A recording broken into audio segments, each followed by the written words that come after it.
Isso aí, vamos trabalhar ele, vamos trabalhar ele. Boa noite, irmãos, graça e paz. Prontos aqui para nós trocarmos uma ideia. Hoje nós vamos conversando aqui sobre aquebrantamento de alma, né? Porque o nosso foco aqui é que o Senhor Deus, em Cristo Jesus, venha crescer em tudo em nossas vidas. Para que nós possamos crescer, estou crescendo no conhecimento do meu Deus e me tornando forte. Por isso faço proezas no maravilhoso nome de Jesus. Então, posso dizer para vocês que é impossível nós crescermos em Deus sem que antes nós venhamos a diminuir de nós mesmos. Né? É igual quando nós estamos construindo um prédio. Antes de nós termos uma visão de estar edificando um prédio da linha do horizonte para cima, nós vamos ter que ter uma ideia que o tanto que a gente quer que o prédio cresça para cima, ele terá que ter uma proporção segura, calculada para baixo. Né? Porque quanto mais fundamentado ele estiver, os pilares colocados, tudo bem colocado, estabelecido, maior vai ser a segurança dessa obra funcionar, né? Como Paulo fala, eu que sofro as dores de parto, até ver Cristo formado em vós. Nós temos conversado muito esse aspecto. Eu não falo do Cristo que está sendo apresentado a nós, que é o Cristo que ele é revelado. Depois é o Cristo que ele é formado, depois o Cristo que ele é manifestado. Então são 3 etapas, né? Então, a respeito de Cristo, eu primeiro recebo, aí ele vai se desenvolvendo, ou eu vou abrindo para que ele prevaleça, até que ele tenha prioridade, até que ele tenha primazia na minha vida, aí eu sou enviado. Essa é a sequência. Quando vocês vão ver que Jesus ele usou três tempos na vida dos seus seguidores. A primeira vez que ele fala: vinde a mim, todos vós que estáis cansados e oprimidos. Então a primeira vez ele fala: vinde a mim. Depois que vieram, agora ele vai falar: vinde após mim, follow me, siga-me. Aí depois, 3 anos e meio depois, ele faz o quê? Ide em meu nome. Então, vinde a mim, vinde após mim, e ide em meu nome. Em 3 anos e meio. Né? Foi o tempo que ele foi trabalhando essas vidas para que nós fôssemos edificados.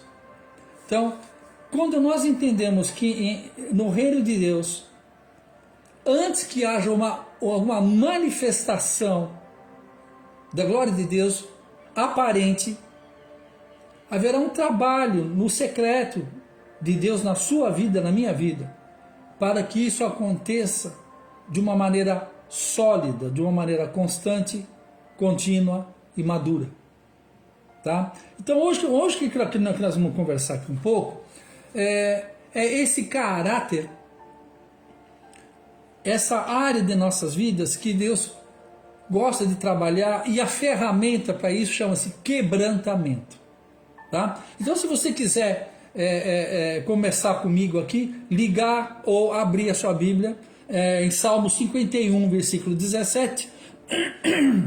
No Salmo 51, versículo 17, ele fala algo nesse sentido.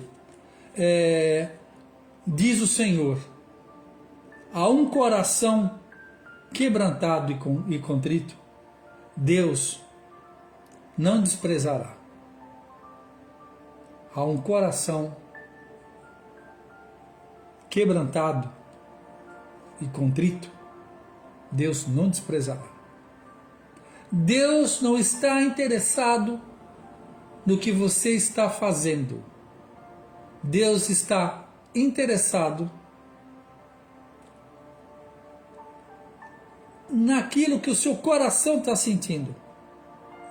Qual é o motivo do que você está fazendo? Tem muita gente fazendo a coisa certa com a intenção errada. E isso é um perigo muito grande. Se é uma coisa que é perigoso, uma coisa que é perigosa, são pessoas fazerem coisas aparentemente boas, mas interiormente más. É muito possível você estar fazendo coisas boas com uma intenção impura no seu coração. E um pensamento impuro não quer dizer que ele seja necessariamente mal. Que aí é outra pegadinha também. É outra astuta cilada do inimigo. O que Deus chama de bom e de mal, tudo aquilo que nós fazemos, que eu e você, que um dia passamos pela experiência do novo nascimento, aqui eu estou falando com lavados do sangue do Cordeiro. Não estou falando com ímpios. Estou falando com gente que não, estou falando com gente que nasceu de novo, tá? Então essa conversa é para nós aqui. O meu chamado é para falar com os de dentro da casa de Deus, não com os de fora. Glória a Deus, porque tem o chamado de falar com os de fora. Não é o meu chamado. O meu chamado é aperfeiçoar aqueles que já estão dentro, já foram lavados. O sangue de Jesus lá na cruz te salvou, mas a cruz de Cristo que vai te amadurecer e te capacitar. Tá? O meu ministério é apresentar para você a cruz. O evangelista, ele apresenta para você o poder do sangue. The power of the blood of Jesus. Essa é a função do evangelista. A minha função é apresentar para vocês a cruz. Ok? Então, aspectos da cruz. A cruz é um lugar onde eu e você, nós esgotamos nós mesmos, onde é a fronteira. A cruz é a fronteira do eu e ele. É a fronteira da raiz adâmica para a natureza de Cristo em nós. Então é disso que nós estamos falando. Essa que é a minha vibe. Tá? Aspectos é fazer com que a sua salvação atinja o propósito. Sabe o treinador de futebol? A realização do treinador é quando o seu time faz um gol, ele acerta o alvo. Entende? Eu não jogo. Eu, com a minha experiência e segundo a graça que me foi dada, junto com mais outras graças, nós vamos fazer com que vocês acertem o alvo. É fazer com que vale a pena a obra da salvação que foi dada a vocês. Para que a salvação de vocês vale a pena, diz o Senhor dos Exércitos. Ok? Então, quando nós falamos sobre essa questão do quebrantamento, o que nós temos que entender? Antes de sermos conformados com Cristo, nós teremos que ser desinformados de nós mesmos. O desinformado não é a falta de informação. Estou falando da forma. Sabe a forma de bolo? É dessa palavra que eu estou usando. Então, que se lembra que Paulo fala? Eu que sinto as dores de parto até ver Cristo formado. Então, antes de eu e você sermos formados, antes de ter Cristo formado em nós vamos ter que nos desinformar, nos tirar da forma. Que forma? Não vos conformeis com este mundo. É a forma desse cosmos, dessa estrutura de vida que está montada aí fora, da qual a minha alma e a sua alma estão puramente acostumados, formatados. Nós vamos ter que alterar a nossa configuração. Quando eu e você nascemos de novo, nós vamos ter que ser reformatados ou formatados, esvaziados de nós mesmos para que sejamos cheios dele. E somos cheios dele quando nós nascemos de novo. Então o nosso espírito está cheio dele. Agora a minha alma e a sua alma será o maior empecilho para o fluir natural dele. Fluirá como um rio, como chuva cairá, qual o orvalho dos montes e vales cobrirá. Isso sempre fala de um fluir de Deus.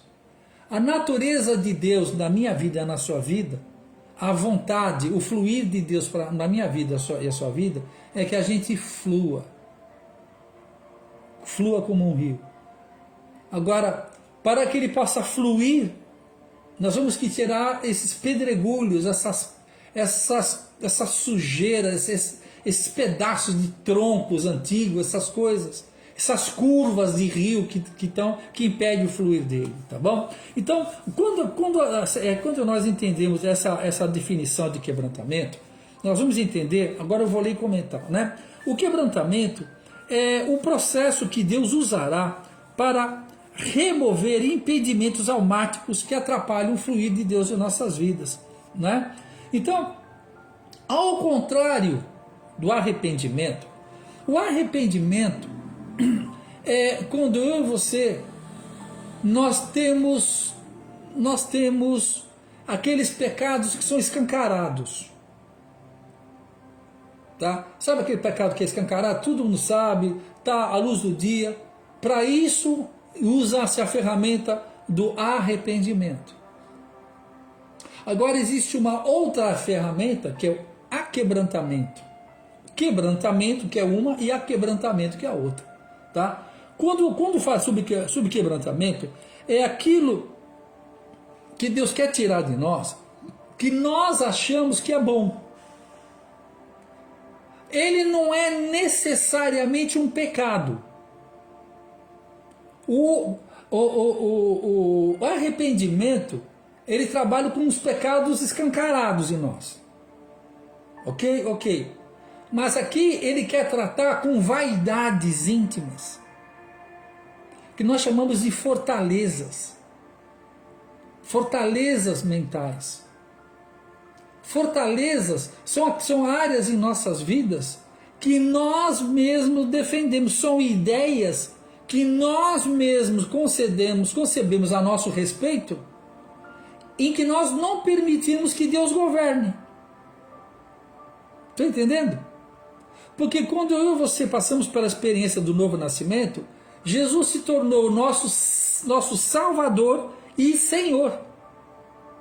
E quando fala assim que ele quer ser nosso Senhor, ele não é que ele quer ser Senhor de uma pequena área da sua vida. Ele é e quer manifestar o senhorio sobre todas as áreas da sua vida. E quanto mais eu e você, nós nos rendemos ao senhorio de Cristo Jesus, mais ele pode se manifestar a você, e por intermédio de você se manifestará a outros. Porque é Cristo em vós a esperança da glória. A terra está aguardando pela manifestação dos filhos maduros de Deus. Esse é o plano de Deus para nossas vidas. Só um pouquinho aqui, pronto. A terra está aguardando pela manifestação dos filhos amadurecidos. Agora, qual é o processo que Deus vai usar? Qual é o objetivo dele? Como é que ele faz isso? Você lembra quando Deus chama Jeremias para ele começar o ministério dele? O que ele falou? Jeremias, pois não, Senhor, vai lá na casa do oleiro, e vai ter lá na casa do oleiro. Aí quando Jeremias desce a casa do oleiro, ele fica vendo como que o oleiro, tudo bom, Antônio, tudo ótimo, graças a Deus, como que o oleiro tratava com a massa, com o barro. Como é que ele faz? Ele pegava a massa, o barro, e começava aqui a amassar, né? Então ele amassa. Depois que ele amassou bem, aí ele, pomba, joga naquela pedra. Aí aquela pedra embaixo, tem uma coisa que faz assim com os pés, ela fica girando. Aí aquela massa fica dando volta assim, ó. Aí ele fica com a mão apertando, modelando. Aí ele acha uma pedrinha ali, uma imperfeição ali. Aí ele para a pedra, para tudo, tira aquela pedrinha, joga fora e... Aquilo tudo que o profeta está vendo Deus fazer com a massa, profeticamente, é o que Deus, por intermédio da mão do Espírito Santo, quer fazer na sua vida e na minha vida. O Espírito Santo quer pegar você e a mim, jogar na pedra, na rocha que é Cristo Jesus, apoiado na rocha. Aí ele quer começar a apertar você, a tirar as impurezas, aqueles pedacinhos de pedra, faz parte da massa, mas vai atrapalhar a manifestação e a utilização dela. Aí você tá bem ali, aí ele vai fazer o quê? Ele vai dar uns perdidos em você, a gente vai ficar assim, ó, meio virando na pedra. Então você vai ficar totalmente fora de rumo e sentindo os apertos. Quem de vocês já não passou ou está passando isso? Uma vida sem rumo, só sentindo umas apertadas. E muitas vezes eu e você, a gente vai até procurar a igreja, a gente vai procurar cura, libertação, vai fazer campanha, vai fazer vigília e jejum, pensando que é o adversário, pensando que é o Sassá que está fazendo isso conosco, quando na verdade, adivinha quem é que está fazendo isso com você? Porque ele ama muito, exatamente, é o Espírito Santo de Deus.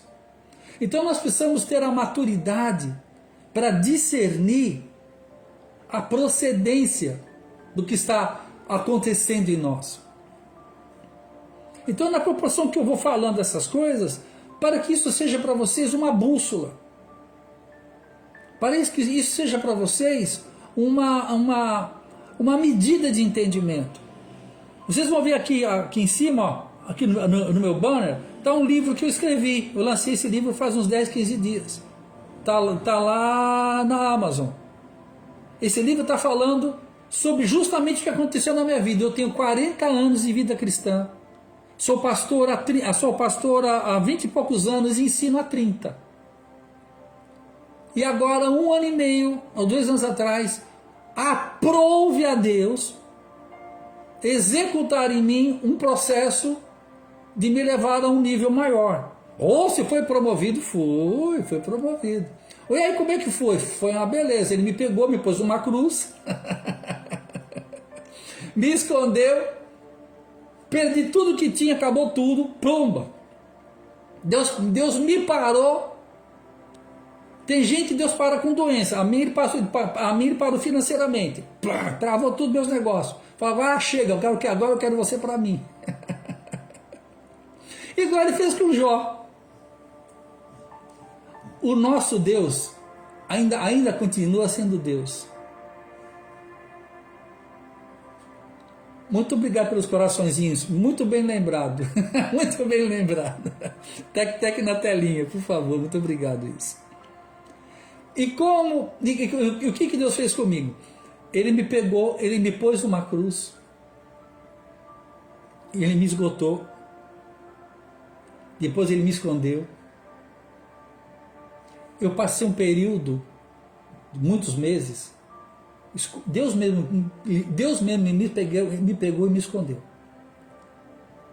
E ao mesmo tempo que aspectos da minha alma foram sendo crucificados, foram sendo amassados.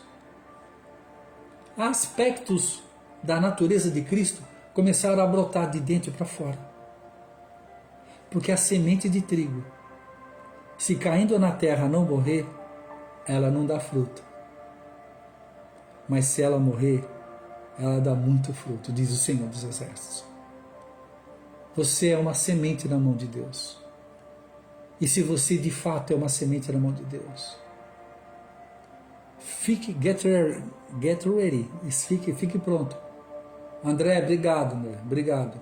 Deus abençoe. Ele vai pegar você. Ele vai esgotar você. Ele vai ocultar você. Igual a lagarta que entra, faz aquele casulo, já viram? Hoje quase que não tem, né? É tanto prédio, tanto concreto. Mas procura ver, chama-se metamorfose. O fenômeno da metamorfose é quando a lagarta ela entra num lugar chamado casulo e passa por um processo chamado crisalidar. E da onde vem a palavra crise? O crisalidar. Ela entra ali, uma lagarta, e ela vai crescendo asas nela, e ela sai do outro lado de uma borboleta. Isso que está falando lá em Romanos 12, 2. Obrigado, muito obrigado pelos coraçõezinhos. Não vos conformeis com este mundo, mas transformai-vos pela renovação da vossa mente. Então conhecereis qual seja agradável, boa e perfeita vontade de Deus para o vosso viver. Então, quando a gente aceita esses processos, Deus pode se manifestar mais e mais. Você lembra que na Bíblia estava escrito assim? E Jesus aprendeu pelas coisas que ele sofreu. Paz do Senhor, meu irmão. Muito boa noite. África. Aqui eu estou falando com vocês aqui no TikTok e tenho outro aqui ligado. É meu Face que é lá da Europa. E de lá vem gente que fala da África, Paquistão, Índia. Eu estava falando agora com o pessoal Angola, fronteira com a China. Olha só que coisa maravilhosa, né? Isso porque eu prego em português, não sei falar inglês, eu falo com o pessoal. Né? Ok. Tiago 4,6. Tiago 4,6. Antes, Ele mesmo nos dá uma graça maior. Portanto, Ele mesmo diz: Deus resiste aos soberbos, mas dá graça aos humildes. O Deus mesmo, o mesmo Deus que dá graça aos humildes, é o mesmo Deus que resiste ao soberbo. Então, aqui a gente vamos trabalhar dois fundamentos: graça e resistência. Essa palavra resistência no grego original imagina que tem uma porta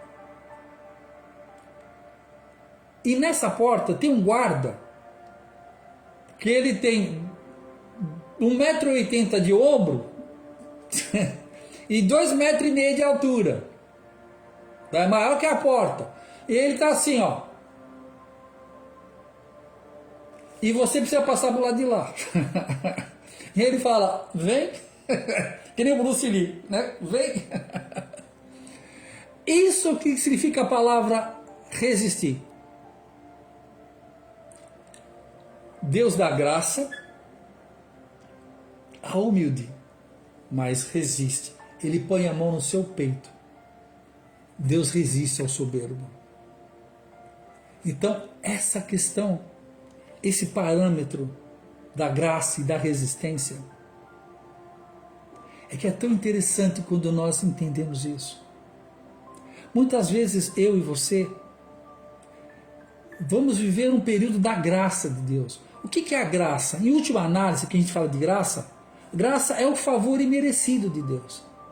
Graça é quando Ele dá para nós o que nós não merecíamos e nos poupa daquilo que nós éramos merecedores. Isso é graça. Vou repetir. A graça de Deus é eu e você receber de Deus aquilo que nós não merecíamos receber. E não recebermos aquilo que a gente merecia receber. Isso é a graça de Deus. Então, quando ele usa essa questão da graça, da resistência,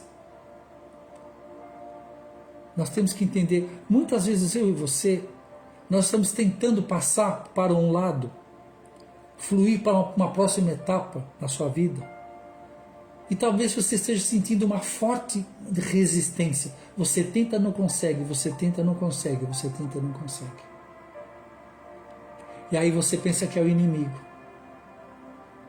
quando na verdade é o próprio Deus que está te resistindo. Sujeitai-vos, pois, a Deus,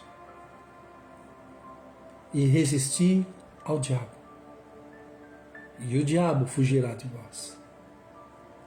Sujeitai-vos, pois, a Deus, e resisti ao diabo.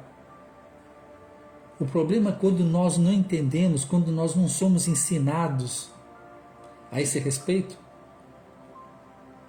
nós temos uma tendência de estarmos resistindo a Deus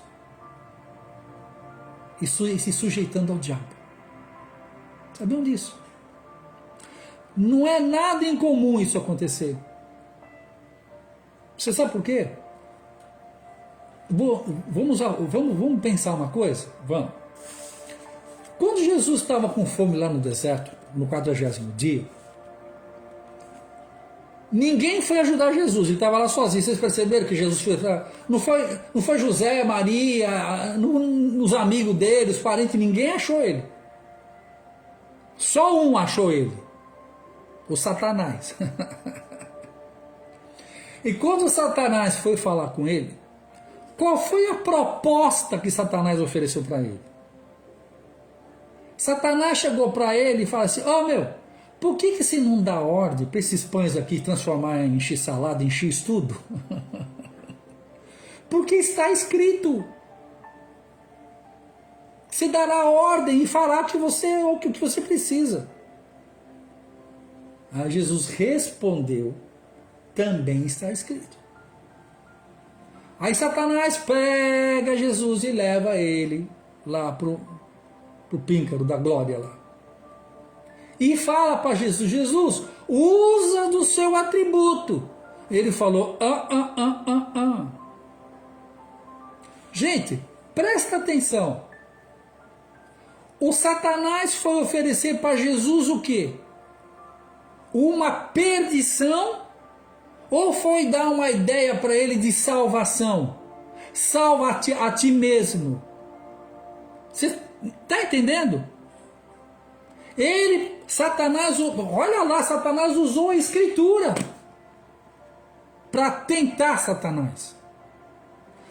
Qual é a tentação de Satanás?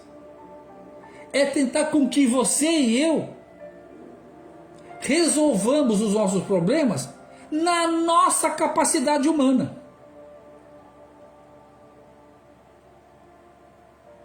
Essa é a astuta cilada de Satanás. É fazer com que eu e você saiamos da dependência de Deus e vamos fazer aquilo na nossa força, na nossa capacidade. Percebeu como que ele é sagaz? A sagacidade dele está nesse ponto. Ele não vai tentar eu e você com coisas escancaradas. Porque ele fala: está amarrado em nome de Jesus. Ele não tenta mais a gente nesse sentido. Os mais maduros. Ele vai tentar você com uma sugestão para você se salvar fora da ordem de Deus. Dá seus pulos. Todo mundo faz. Quantas vezes você já ouviu alguém falar isso ou a tua própria mente vir isso? E isso não é de Deus. Ninguém está vendo. Pode fazer. Deus te perdoa. São falas o Satanás advoga. O Satanás, ele advoga a sua e a minha necessidade. Tá vendo? O outro lá esqueceu de você. Se vira. Tá percebendo como é que ele joga? E o Satanás, ele tem uma outra artimanha. Talvez vocês não saibam. Quando ele fala com você, comigo, ele fala sempre na primeira pessoa do singular. Ele não fala, faça isso. Ele fala assim, vou fazer isso. Aí você acha que é o teu pensamento. Porque se ele fala assim, faz isso, você fala, opa, o que é isso aqui? Ele não faz isso. Ele fala com você como se fosse você. Ah, eu vou fazer isso. Aí ele ouve, e você ouve isso. Ah, eu vou fazer isso. Você, como é que eu não pensei nisso antes? Deixa eu ver. Deixa eu ver. Não tem ninguém vendo. Aí você fala assim, ó. Aí Deus fala, ó.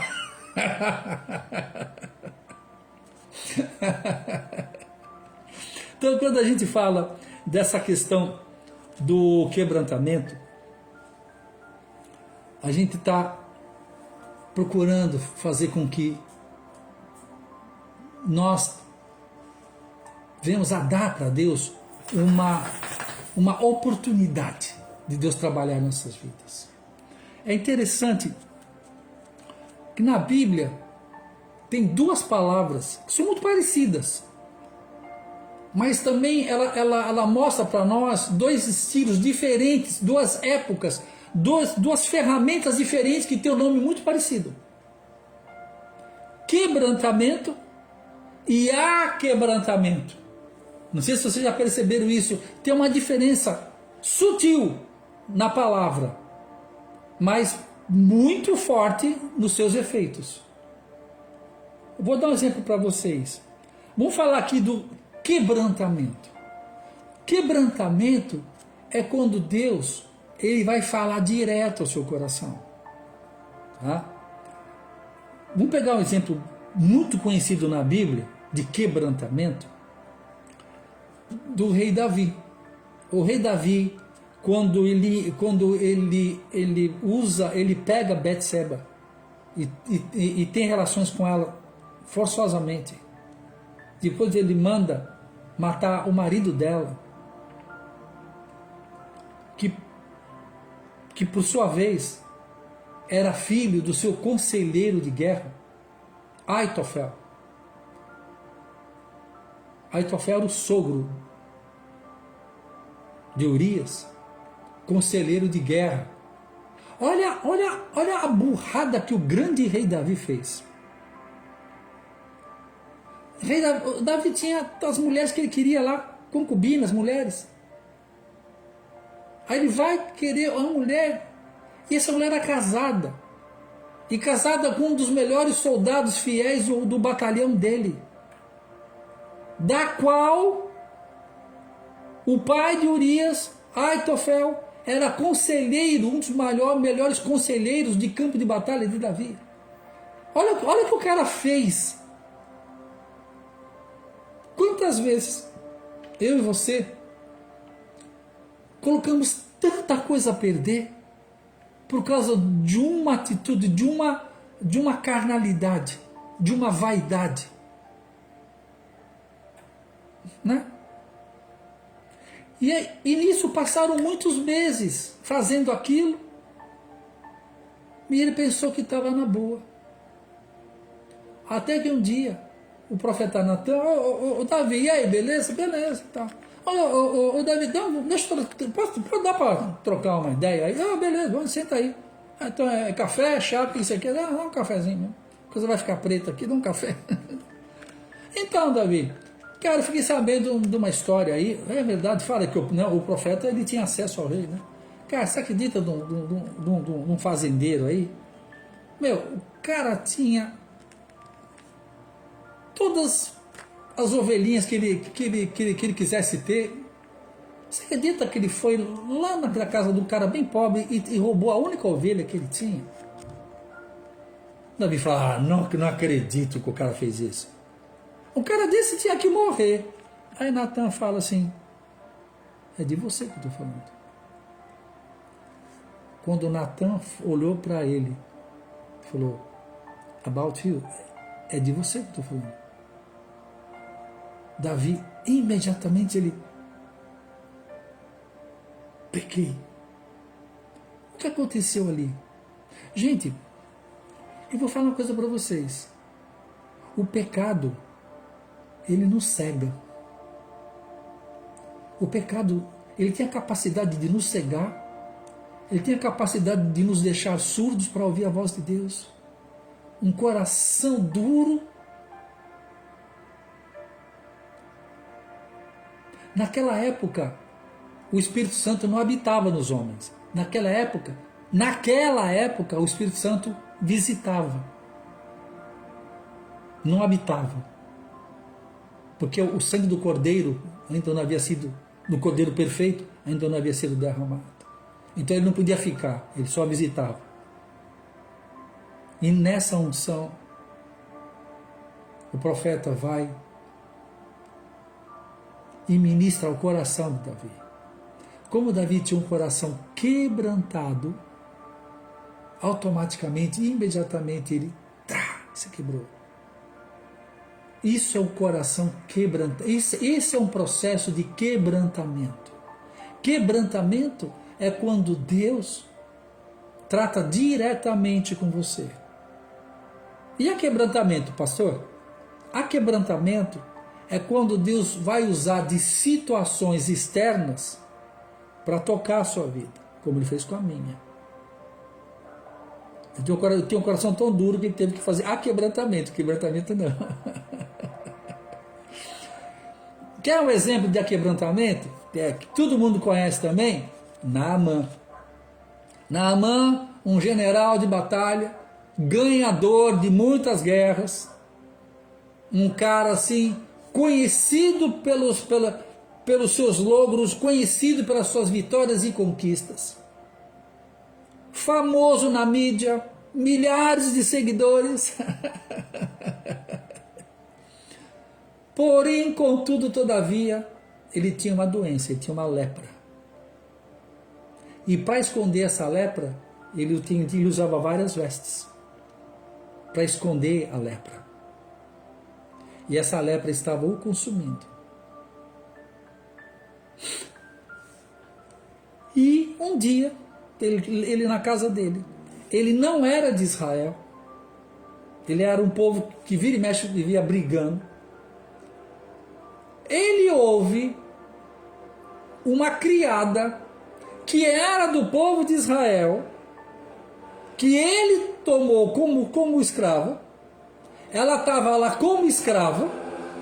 Olha que interessante. Deus tocou no coração dela e vai lá e fala com Naamã. Aí ela vai lá com Naamã e fala, ô Naamã, deixa eu falar um negócio para você. Então, para essa lepra que você está escondendo aí, lá em Israel tem um profeta que ele tem a manha de curar esse negócio aí. Você vai trocar uma ideia com ele, né? Aí o que Naamã fala? Eu? Falar com o profeta lá?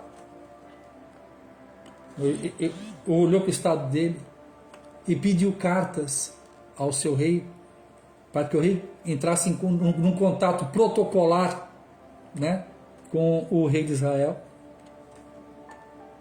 para que pudesse ser atendido, né? Até quando essa carta chega no rei de Israel, ele falou, esses caras estão querendo arrumar briga com a gente, meu, que aqui, como é que a gente vai conseguir curar esse cara? Esses caras estão fazendo uma coisa, os caras estão querendo aprontar uma com a gente. E começaram a brigar, né?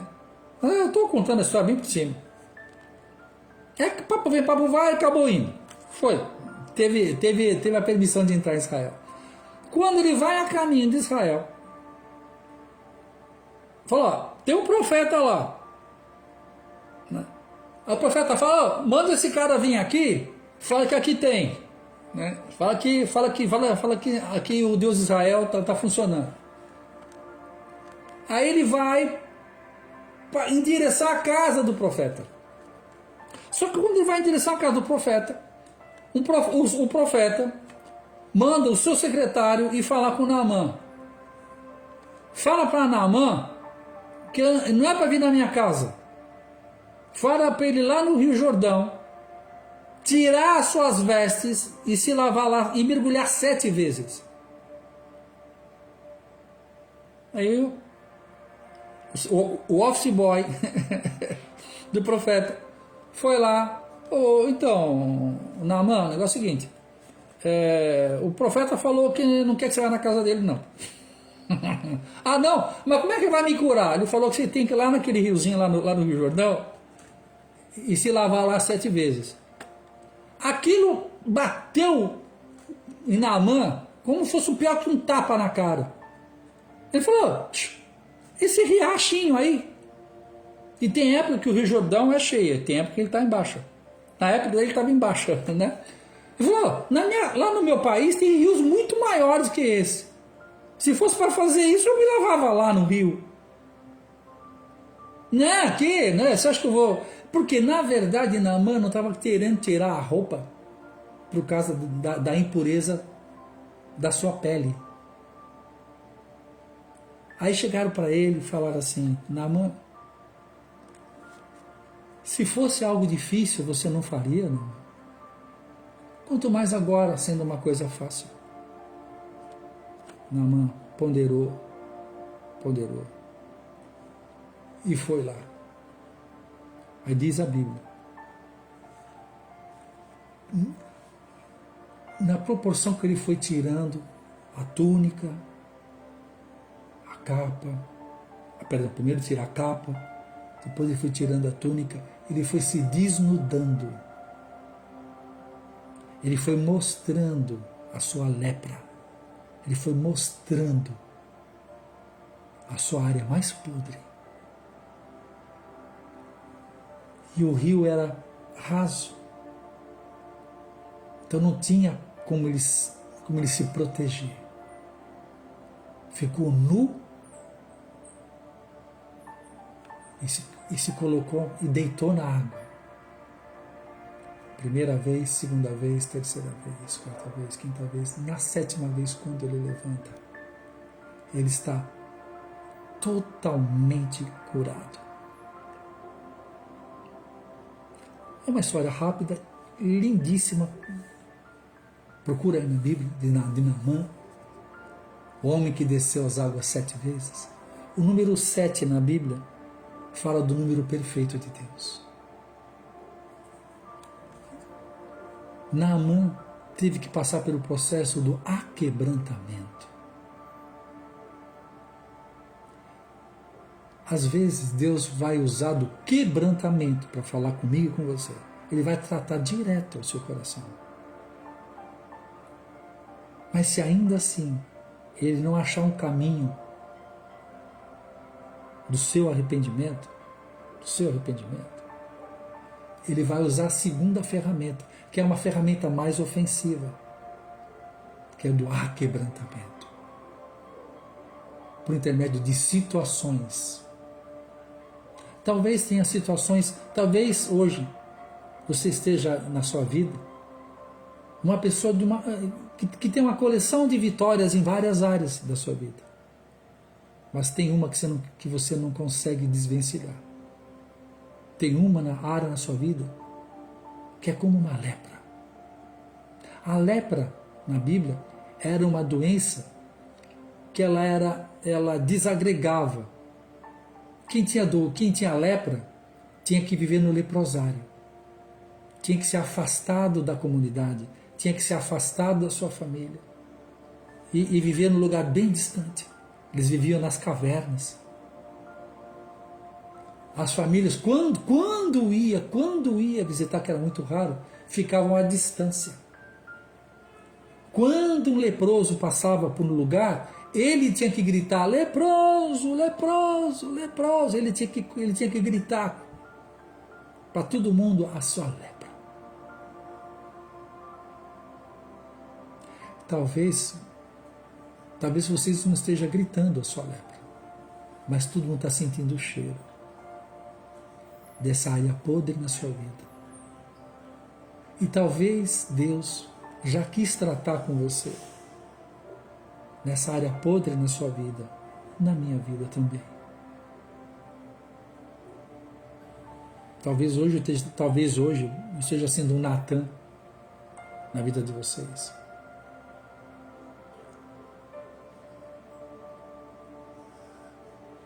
Falando ao seu coração. Talvez eu esteja falando como uma serva, aquela garotinha empregadinha, falando para vocês: sujeitai-vos perante a potente mão de Deus, e Ele a seu tempo vos exaltará. Quando fala assim, sujeitai-vos perante a potente mão de Deus, quando fala da mão de Deus, fala do operar de Deus. Eu estou falando de vocês, mas eu estou dando um testemunho da minha própria vida. Uma área na minha vida, eu sempre me achei um cara assim, de muita capacidade de resiliência. Eu trabalhei em várias coisas, eu sempre dava um jeito. E devido a algumas facilidades que eu tinha, eu conseguia, eu trabalhei mais de 30 anos na área plástica, na área petroquímica, né? E eu conseguia ter acesso a informações que nenhum cara rico, milionário tinha informação, e eu era um Zé Ruela. Mas eu conseguia conversar com pessoas que os milionários não conseguiam. Eu conseguia me relacionar com pessoas que ninguém conseguia. E eu conseguia favores, negócios, que ninguém mais conseguia.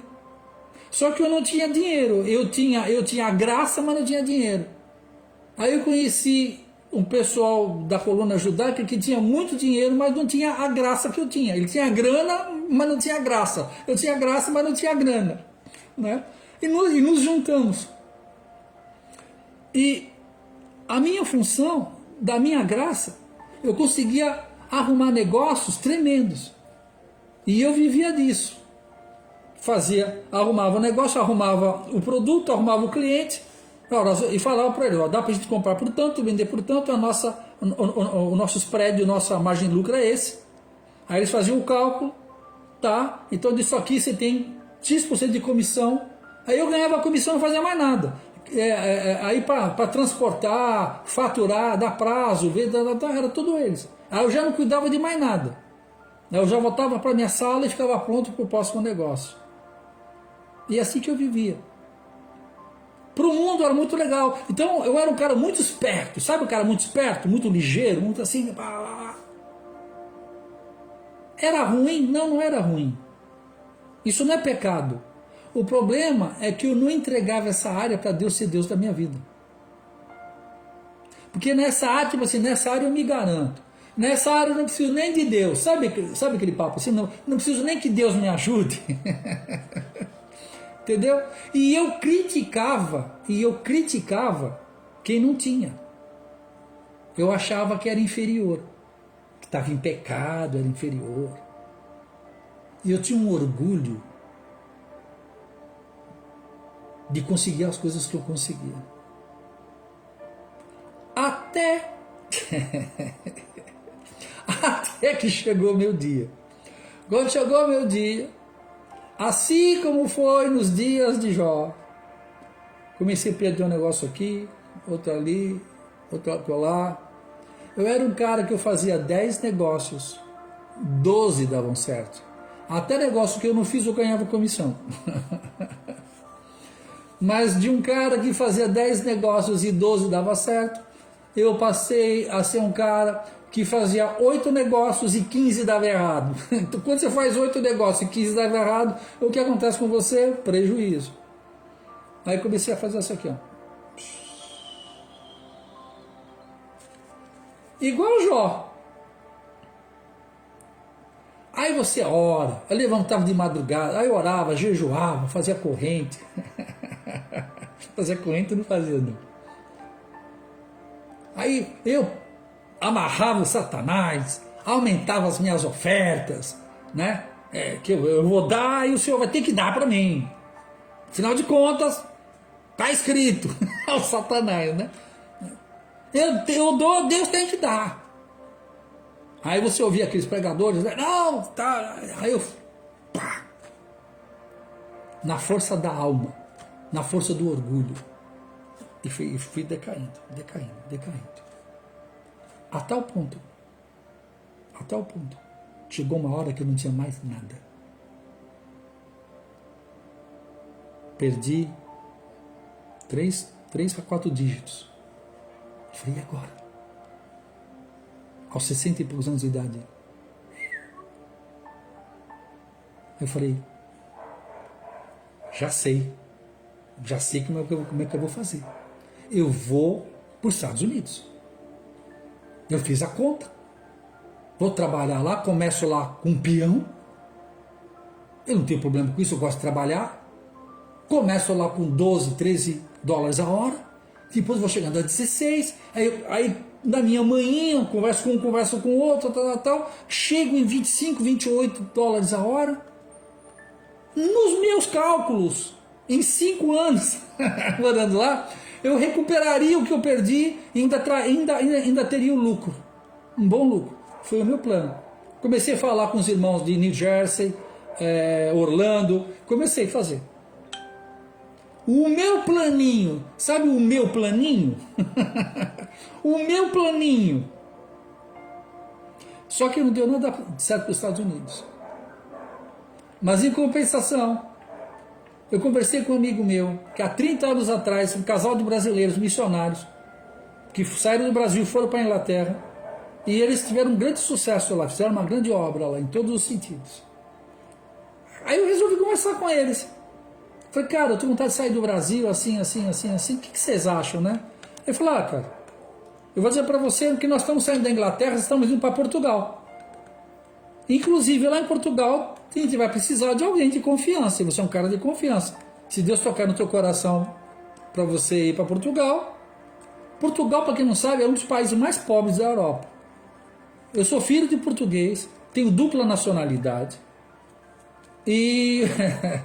Só que eu não gostava de Portugal, por questões políticas, por questões do passado, eu não gostava de Portugal.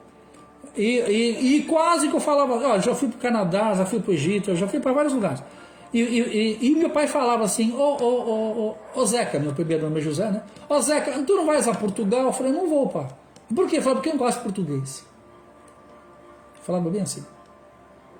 Por causa do passado. O fato é que as portas abriram para mim, sabe para onde? Portugal. Eu estava fazendo planos para ir para os Estados Unidos, daí a 120 dias. 4 meses. Eu estava fazendo um projeto para daí a 4 meses ir para os Estados Unidos. O fato é que em 30 dias eu estava em Portugal. Aí quando eu cheguei em Portugal, quando eu cheguei lá, que eu pus os pés lá, o poder de Deus, a unção de Deus me pegou tão forte lá. Meus amados, eu tinha dificuldade para ficar em pé. Também era a glória de Deus que eu não aguentava.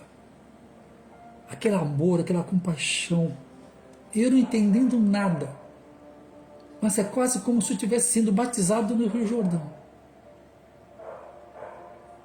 Sabe? Parece que estava sendo limpo por dentro. Da mágoa daquele país, da rejeição, porque esse país rejeitou meu pai no passado. Meu pai é português oficial. Por causa dessa rejeição, parece que eu senti como Deus estava me curando. E nesse lugar, Deus fala para mim, Deus me dá uma visão, é um sonho muito forte que a gente chama de visão aberta. E ele falou assim,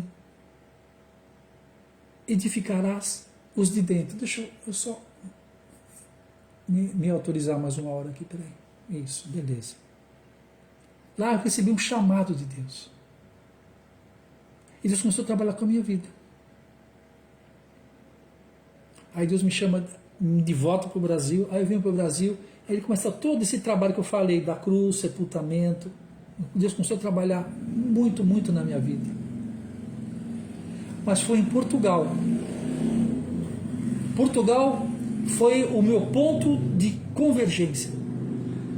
Foi quando assim como foi Naamã, nos 7 vezes no Rio Jordão, fui eu com Portugal. O meu plano nunca foi Portugal, o meu plano sempre foi Estados Unidos. Mas o plano de Deus, para mim, é Portugal. Não era, é Portugal. Por que eu estou compartilhando isso com vocês? Ou Deus vai tratar com vocês com quebrantamento, que é Ele ministrar direto no seu coração, ou Ele vai tratar com a sua vida, como tratou com a minha, no aquebrantamento, por intermédio de situações externas. Foi preciso eu perder tudo, zerar tudo que eu tinha, para considerar a possibilidade de Portugal, sem entender que era em Portugal que Deus tinha um plano para mim. Olha que coisa magnífica. E hoje eu choro por Portugal. O meu Face, eu tenho o Face do Brasil, o Face de Portugal. Eu fico escutando coisas de Portugal. Meus amigos mais chegados estão em Portugal. Hoje o meu corpo está no Brasil, mas o meu espírito, a minha alma, a minha vontade, o meu coração está em Portimão, sul de Portugal. Agora, para que isso pudesse acontecer na minha vida, eu tive que deixar que Deus me aquebrantasse. Porque Deus dá graça ao humilde, mas resiste ao soberbo. Então, aquele orgulho que eu tinha, aquela soberba ministerial, e eu tive acesso a muita coisa rica, muita, tanto financeiramente, profissionalmente, como ministerialmente. Então eu me achava o bambambam, igual o Naamã, bambambam igual o Naamã. Mas o Senhor, segundo as suas riquezas em glória, segundo a sua compaixão incomparável por mim, Ele me pegou, Ele me quebrou.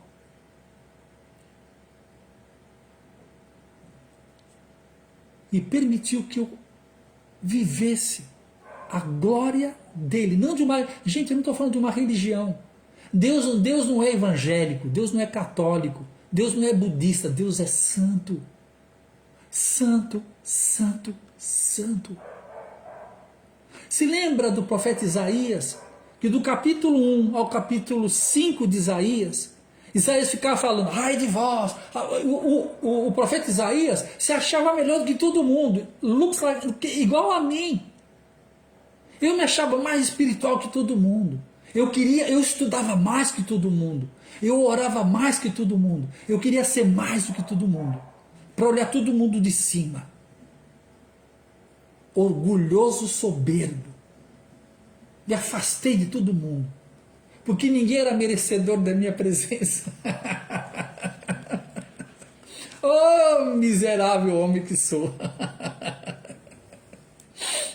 E Deus está assim, ó. Aham, aham. Ai, se eu te pego. Delícia, delícia. Porque Deus dá graça ao humilde, mas Ele resiste ao soberbo. E hoje eu dou graças a Deus, porque Ele, com a sua graça, com a sua ferramenta de aquebrantamento, Ele pôde tratar na minha vida. E eu espero que nessa noite, aqui no Brasil são 20 para as 8, né? Lá em Portugal, se eu não me engano, agora deve ser 20 para as 11, né? 3, 4 horas, né? Acho que lá 20 para meia-noite, 4 horas. Eu acho que é 5 horas no verão. Agora já esqueci. Tem um fuso horário. Mas seja lá o que for, eu espero que esse ensinamento é um ensinamento e um testemunho. Não é? Por isso esse livro que eu escrevi, que também foi um tamanho desafio de Deus na minha vida, que eu nunca tinha feito isso. Isso aí, esse aqui que está no meu banner aqui em cima, para você que está aí no TikTok, esse banner aqui. Esse livro que eu escrevi fala exatamente sobre esse testemunho. Como Deus pegou um orgulhoso, me colocou numa cruz, me quebrou, depois ele me pegou, me colocou no secreto, trabalhou a minha vida em secreto, ele foi me quebrando, me quebrando, me quebrando, me quebrando. Já estava quebrado por fora, aí começou a me quebrar por dentro, hasta que a glória de Cristo que estava dentro começou por intermédio das fissuras, do orgulho sendo quebrado, toda a área da sua vida que você permite que Deus quebre, algum aspecto de Cristo vai vir para fora. Os frutos que está lá em Gálatas, paz, mansidão, domínio próprio, benignidade, bondade, paz, fé, são frutos do Espírito. Agora, para que os frutos do Espírito são aspectos do caráter de Cristo, que não tem nada a ver com religião, são aspectos do caráter de Cristo que vai começar a minar da sua vida, da minha vida, de dentro para fora. Quando eu e você passamos pela experiência do novo nascimento, o Jesus entrou de fora para dentro. Aí nós temos uma experiência com o sangue de Jesus. O sangue de Jesus nos purifica de todo pecado. Mas lá fala de dois aspectos, o sangue de Jesus e a cruz. E é na cruz que nós somos libertos da nossa natureza adâmica, para que o fluir de Cristo venha com naturalidade sobre nossas vidas. A tal ponto que você pode dizer assim, já não sou eu, mas quem vive. Mas é Cristo vivo que vive em mim. E essa vida que agora eu vivo. Presta atenção no que eu vou falar. Eu vou falar agora na versão original, não nessa versão que está aqui na língua portuguesa. Já não sou eu, mas quem vivo. Mas é Cristo vivo que vive em mim.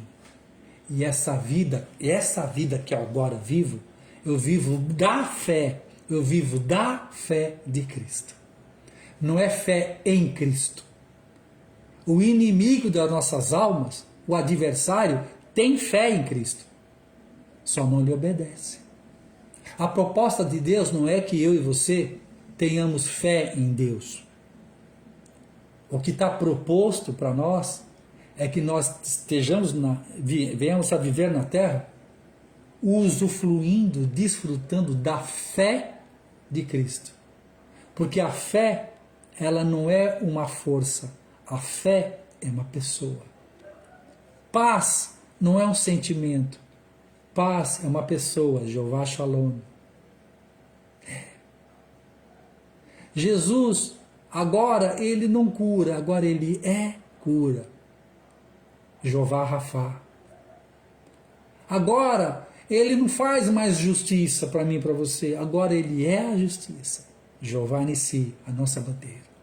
Então agora, se um dia você já passou por essa experiência, eu não estou falando de uma experiência religiosa, pragmática, eu estou falando de uma experiência espiritual.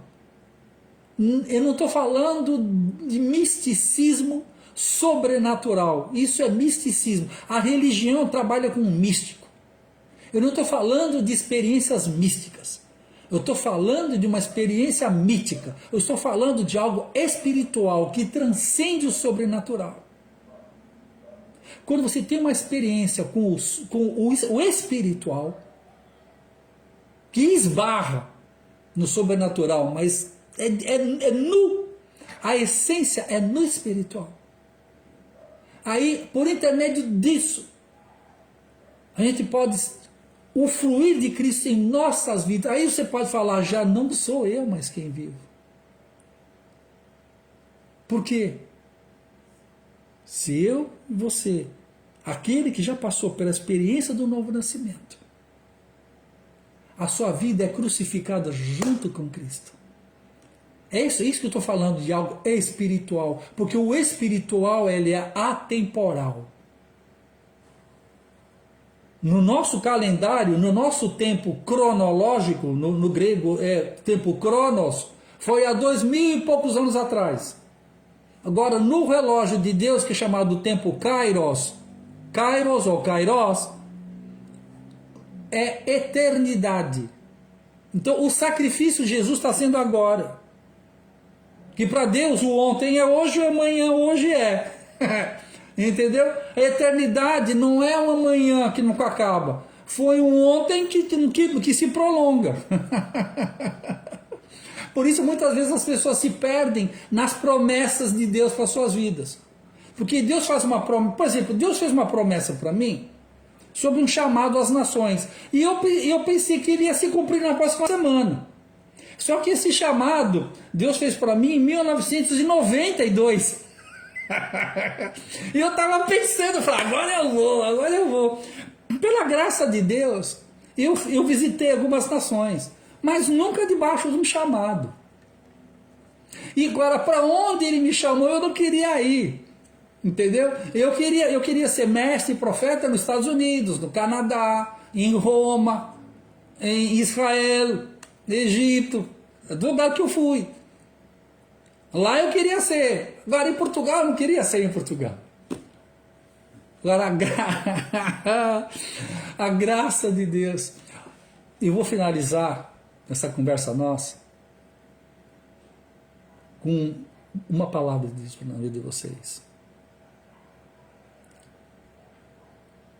Os meus caminhos, os seus caminhos, não são os meus caminhos. Os teus pensamentos não são os meus pensamentos, diz o Senhor. Eu que sei quais são os pensamentos que tenho a vosso respeito. E aquilo que os teus ouvidos não ouviram, aquilo que os teus olhos não viram, e aquilo que nem mesmo subiu ao seu coração, é aquilo que Deus tem preparado para todos aqueles que o amam e lhe obedecem. Se você ama a Deus, se você tem uma vocação para a obediência, saiba de uma coisa, aquilo que você nem imagina, aquilo que você nem imaginava, é aquilo que Deus tem guardado para você. Hoje eu sou casado com uma mulher que eu me apaixonei por ela em 1977. 77!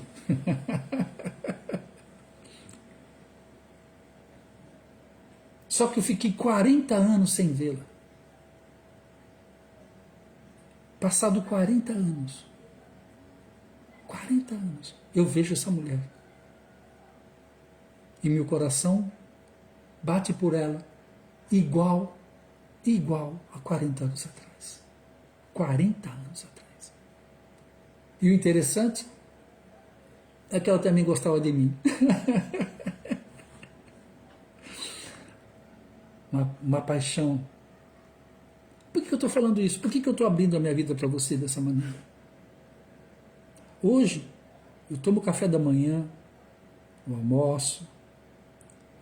Às vezes nós estamos conversando, eu olho para ela assim e falei, meu amor. Hoje mesmo, né, eu estou aqui no litoral norte de São Paulo, estou aqui em Caraguatatuba, e de sábado e domingo a gente vai fazer caminhada na praia.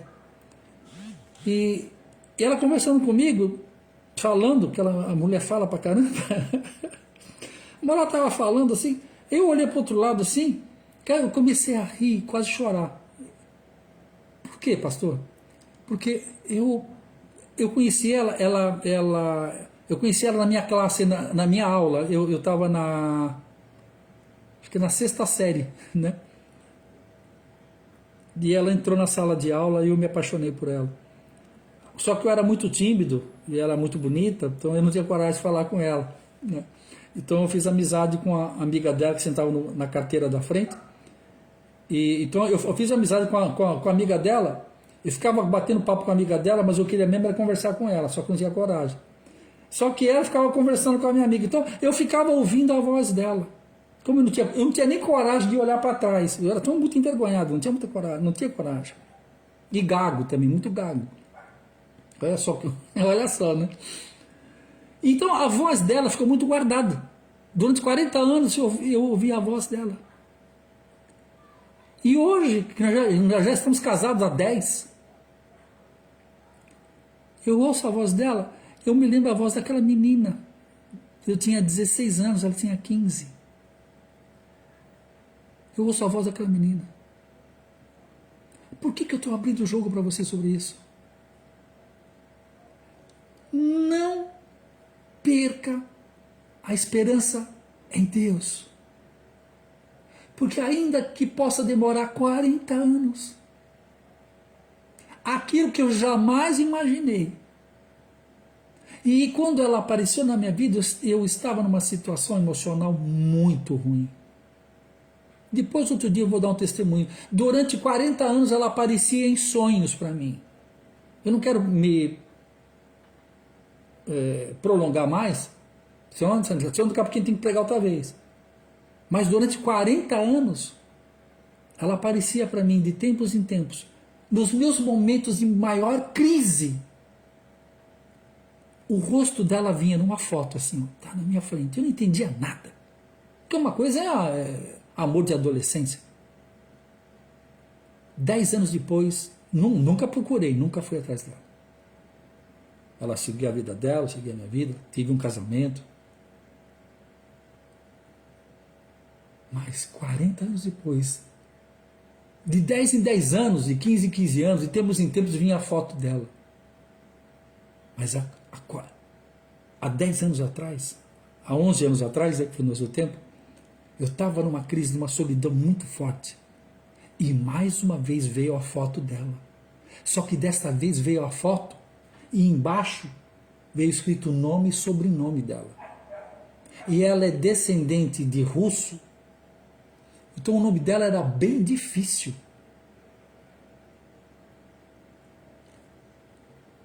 Como o nome dela era difícil, eu jamais iria lembrar. Apareceu nome e sobrenome. Quando eu li o nome e sobrenome, eu peguei um negócio chamado Facebook. Falei, deixa eu ver, né? Pumba, apareceu o nome dela. Apareceu a foto dela. Quando apareceu a foto dela, já me deu uma tremida. Aí eu olhei lá no perfil dela, divorciado. Eu falei, uia. Aí mandei um message, um chavequinho ali, uma conversinha. Marcamos um encontro. Isso aí, eu conheci ela, eu estudava no colégio lá no Alto da Moca, lá na zona leste de São Paulo. E 40 anos depois, né, ela foi para várias cidades, o país também. Né. Nós marcamos um encontro em frente ao colégio. Né.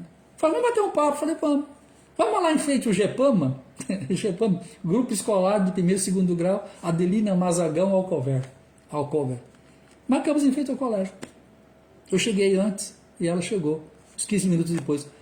Meus irmãos, a hora que ela chegou, que ela saiu do carro, que ela veio na minha direção, 40 anos depois, eu me senti um moleque de 16 anos, eu grudei na parede assim, só voltava a ficar gago novamente, né? Fica assim, ó, paradão. Ela veio na minha direção, veio, me abraçou, conversou, e eu fiquei assim, aquilo meu coração ficou igualzinho, velho. Nós conversamos, ela ficou na dela, mas resumindo a conversa, né, dos 10 anos de casado, uma bênção de Deus na minha vida, é uma mulher faminta por Deus, uma mulher firmada, fixada, uma mulher que sofreu muito mesmo, em muitos aspectos da vida dela. Então nós juntamos os nossos sofrimentos, juntamos também a nossa fé, a nossa esperança, e resolvemos servir a Deus em amor, e entendendo o processo maravilhoso de Deus nas nossas vidas. E que aquilo que eu ensinei, e isso que eu testemunhei, que de alguma maneira faça a diferença na vida de vocês. Esse é meu intuito. Permita que Deus toque nessa área oculta da sua vida. Permita que Deus toque É nessa área que você tem vergonha até de pensar. Porque o mesmo Deus que faz a ferida é o mesmo Deus que nos cura. Está entendendo? Isso é um milagre de Deus. O quebrantamento, o que nós estudamos hoje nós falamos sobre quebrantamento, essa tecnologia divina, sobrenatural de Deus, de nos tornar melhores, de arrancar natureza adâmica de nós, orgulho, autoconfiança. Deus quer ser Deus de todas as áreas de nossas vidas. Ele é Pai. Abba, Pai. Quando fala Pai, eu sei que no nosso país, no Brasil, infelizmente, antigamente estava em 30%, acho que agora já aumentou, mais de 40% dos RGs, não consta o nome do pai. É um país de órfãos. E a orfandade cria nas pessoas uma restrição relacional muito forte. A falta de paternidade, porque a maternidade tem o seu papel, a paternidade tem o seu papel. Então a falta de paternidade deixa as pessoas... Toda regra tem exceção, pelo amor de Deus, mas eu estou falando aqui quando a gente estuda essa questão de orfandade, paternidade, dentro da linha da psicologia, que você estuda isso, a falta de paternidade, uma das maiores características da falta de paternidade é uma insegurança na sua sexualidade. Porque é o pai quem dá... É o pai quem dá o fundamento da sexualidade. É interessante, eu tenho um filho, o Rafael, e a filha Priscila. Né? A Priscila era assim, ela estava se trocando, aí ela falava com a mãe dela assim, ô mãe, como é que eu tô?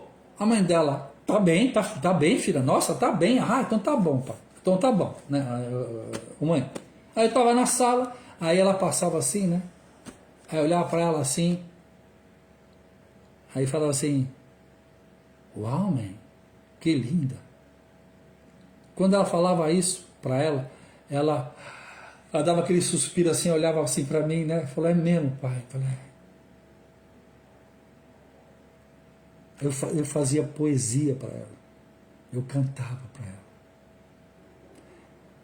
Isso dava para ela uma afirmação da sua sexualidade, da sua identidade.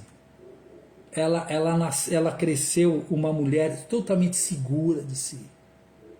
Era interessante, quando os meninos iam falar bobagem no ouvido dela, ia fazer cantada no ouvido dela, ela falava assim, ó, meu pai faz bem melhor que você.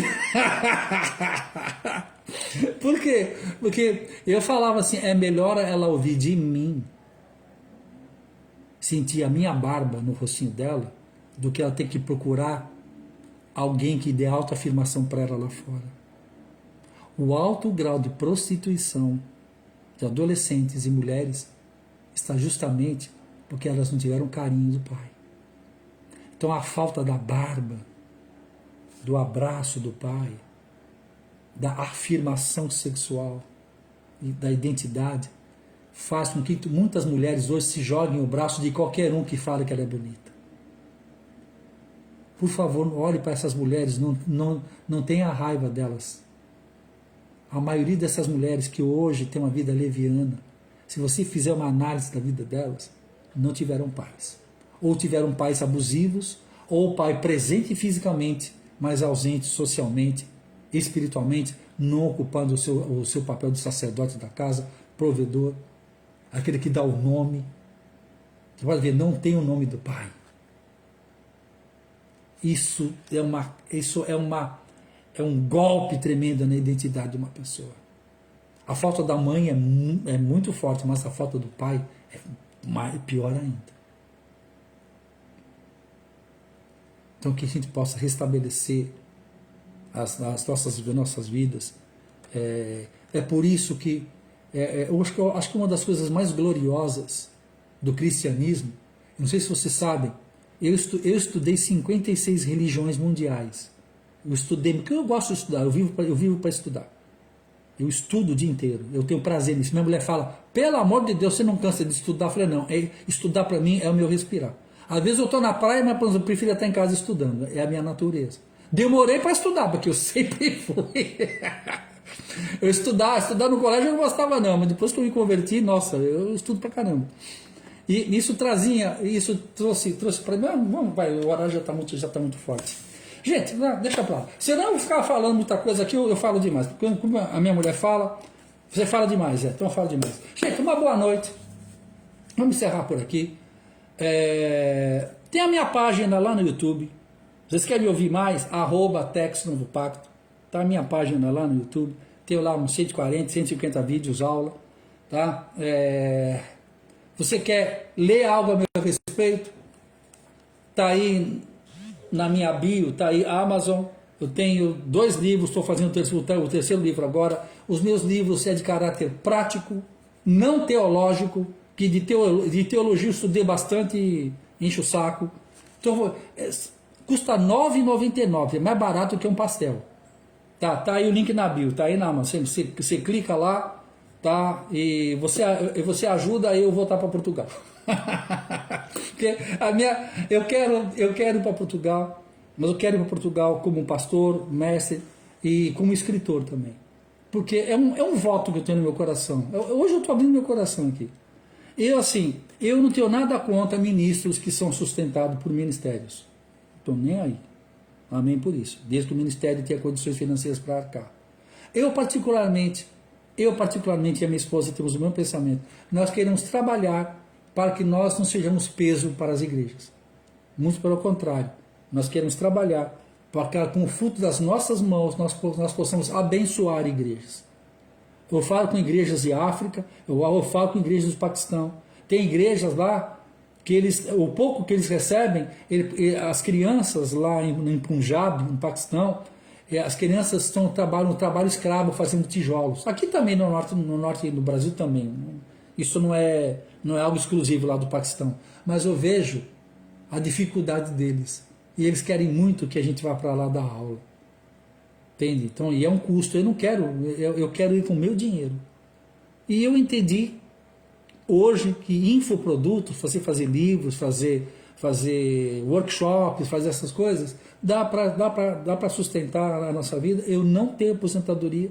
O dinheiro que eu tinha investido, estava investido na minha vida, nós perdemos tudo nos negócios aqui no Brasil. Mas o que para mim eu considerei como perda, agora em Cristo Jesus, olha para a cara de um cara que perdeu tudo e está feliz. Esse velho é doido, eu sou doido por Jesus. Eu prefiro assim.